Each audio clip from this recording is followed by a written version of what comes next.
mi nombre es Yulitza Centeno Gutiérrez, estudiante de Contabilidad Pública, cursando actualmente el cuarto semestre. Tengo 20 años, soy originaria del municipio de Achí, Bolívar, y este es mi video sobre la lectura, origen y evolución de la universidad. A continuación les voy a leer el informe que hice sobre ello. Dice: para hablar del origen y evolución de la universidad es necesario abarcar gran parte de los antecedentes expuestos en el libro, el cual nos muestra las raíces, quienes hicieron parte de ella y qué dejó para las generaciones posteriores. Los breves antecedentes nos hablan de cómo la sociedad occidental sumergió sus raíces en las culturas griegas y hebreas, siendo Grecia en primera instancia quien aportó su filosofía, ciencia, arte y su concepción sobre el hombre y la sociedad, en el sentido de la organización social democrática, y además cómo influyó decisivamente en la posteridad. Sin embargo, es Roma quien épocas más tarde logra establecerse como verdadera maestra del arte de gobernar a los hombres, gracias a los intentos imperiales de Alejandro Magno, donde el derecho romano logra contribuir a la estructuración de la conciencia del hombre en su momento y para todos los estados siguientes del imperio. Pero aparece el cristianismo, dado en las masas esclavas, quien dio una visión trascendental del hombre encaminada hacia una vida eterna y donde sirvió una única esperanza de felicidad, convirtiéndose en la religión oficial y universal del imperio. Es entonces que se da la crisis económica y social del mundo imperial, que da lugar a un nuevo orden social llamado feudalismo, a causa de los pueblos bárbaros, y que centró el dominio del imperio antiguo entre los jefes bárbaros y los jefes de la iglesia, con el poder fundamentado en la tenencia de la tierra y los títulos de nobleza.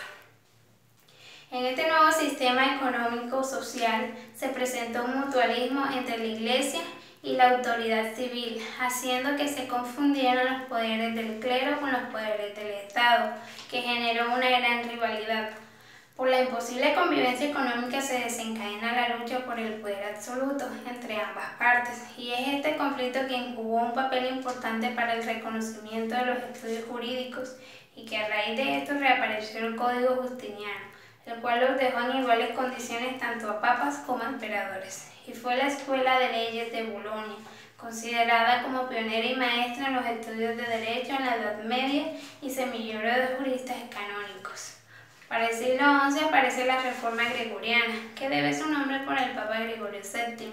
quien proclamó la separación del poder de la Iglesia y el poder del Estado, y es por ello que se puede inferir que la universidad nació un siglo después, viéndose como un proceso ininterrumpido, ya que el medio en el cual surgió se dio en el siglo XI, a partir del proceso de diástesis entre el Imperio Romano Germánico y el clero, a causa de diferentes factores presentados en la época para lograr una actitud más real y objetiva del mundo, de la razón y la fe. Gregorio VII buscaba una iglesia más pura y libre para cumplir con la verdadera misión de la religión cristiana. No obstante, dicho objetivo papal se encontró obstaculizado por el hecho de que los obispos y clérigos, quienes tenían además la facultad de verdaderos agentes feudalistas, pues tenían jurisdicción a la vez religiosa y política y participación sin precedentes en los negocios del Estado, no estaban de acuerdo en tener que desprenderse de sus pertenencias, dando lugar a un debate entre los partidarios del Papa y los que se aliaron con el emperador Enrique IV para defender sus intereses económicos, dándose así la lucha entre el poder del reino y el poder papal del sacerdocio. Ahora bien, si hablamos de las universitas y primigenias o el poder del saber, podemos entender que son efectos positivos a causa de las luchas de las investiduras del siglo XI, un proceso causa-efecto, en el cual se genera primeramente un nuevo desarrollo de los géneros literarios que condicionó el renacimiento del siglo XII, dando estímulo a la aparición de las universidades fundadas por los laicos, como las de Ravenna, Bolonia y París, dedicadas a estudios jurídicos para establecer por medios racionales la fuente, la esencia, el alcance y las limitaciones de la autoridad, y es entonces por las diversas luchas de investiduras lo que contribuyó el fortalecimiento de otras ramas del saber, que por el historiador francés Jacques Le Goff definió el siglo XIII como el siglo de los intelectuales. Nos explican cómo fueron las primeras universidades y de cómo se dedicaron al estudio de las verdades y el desentraño del saber absoluto, exponiendo también que ambas instancias solicitaban por igual el poder del saber y que solo la universidad era el recurso más eficiente para reconocer y divulgar esa verdad, por lo que originalmente reclamó autonomía y dedicación exclusiva y desinteresada al saber.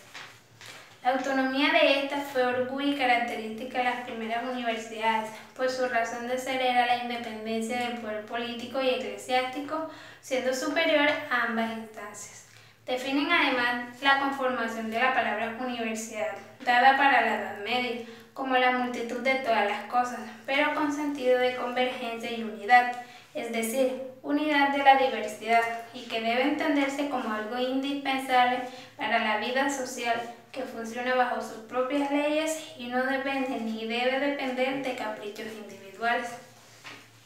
En el concepto de universidad establecen qué se debería hacer para no perder el sentido de dicho concepto por razón de las transformaciones que se han dado en sus contenidos y notas iniciales al pasar de los tiempos. Hablan de que en sus orígenes la institución universidad fue de nota corporativa basada en la asociación como derecho natural del ser humano y que poco a poco el término universitas fue adquiriendo el sentido institucional, entitativo, local y complejo de la palabra universidad, como hoy se usa,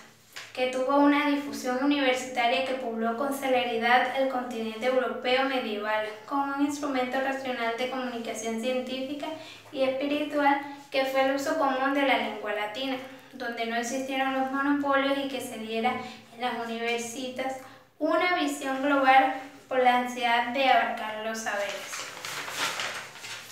Por último está el tema de la ciencia y universidad, y hablan de que si esta nota científica estuvo en un principio en torno a las artes liberales o en torno a la investigación y desarrollo del conocimiento.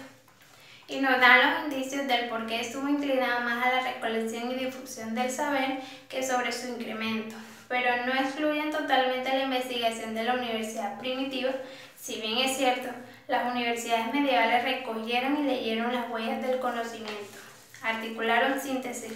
interpretaron, conservaron y transmitieron el archivo científico de la humanidad, y no todo fue especulación,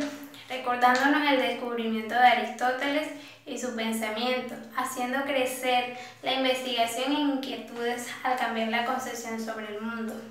De manera de que con el esfuerzo colectivo y recolectivo de buscar, descubrir, interpretar, agregar, articular y transformar, la universidad cumplió su función científica de investigar con riguroso y sistemático pensamiento filosófico, médico, jurídico y político en ese entonces, finalizando así con la atribución a las universitas un carácter de alma mater, como el más limpio testimonio del reconocimiento histórico de la nota científica de la universidad desde su nacimiento hasta nuestros días. Y bueno, la conclusión que yo puedo dar de la lectura es la siguiente, dice: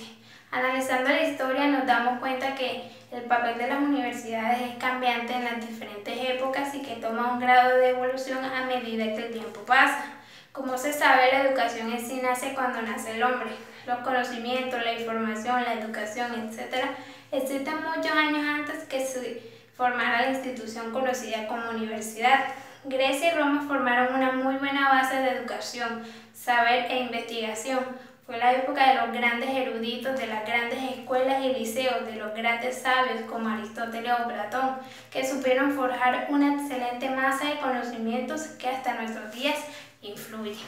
Y bueno, este fue mi video sobre el informe de la lectura Orígenes y Evolución de la Universidad. Y bueno, gracias.